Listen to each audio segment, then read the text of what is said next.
মানুষের চুরি করে শুনেছি, আর আমাদের এই চোরগুলো হচ্ছে অনলাইন চোর। তো কিছু আছে যে অনেকে আছে এরকম অনলাইনে চুরি করছে আমাদের জিনিসপত্র।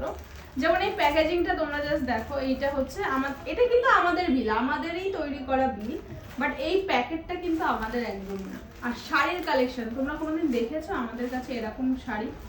কোনোদিন দেখেছো? আর এই শাড়ির দাম নাকি তাও আবার 1299 টাকা। ঠিক আছে, এই শাড়ি কাস্টমারের কাছে গেছে, আমরা তো এই শাড়ি দিন, তাহলে কাস্টমারের কাছে কি করে গেল? এই যে চোর বলছি না, চোর আছে, এরকম চুরি অন্তত আমাদের সাথে এই 3-4 দিনের মধ্যে মনে হয় 10-12টা হয়ে গেছে। মাঝখানে যে ডেলিভারি বয়রাই এরকমটা করছে, তারা কি করছে, আমাদের প্যাকেজ থেকে আমাদের মাল দামি কালেকশনটা বার করে তাদের যেসব পুরনো ছেঁড়া ফাটা, এই যে কি বাজে বিচ্ছিরি ভাবে দেখো, এই ভাঁজ করা এসব পুরনো 100-200 টাকার জিনিস, এটা তো তাও ভালো অনেকে দিচ্ছে, ওড়না এরকম কাস্টমারদের দিচ্ছে, দিয়ে তাদের কাছ থেকে পেমেন্টটা নিচ্ছে, আবার তাদের কাছ থেকেও পেমেন্ট নিচ্ছে, আমাদের শাড়িটাও তারা রেখে দিচ্ছে।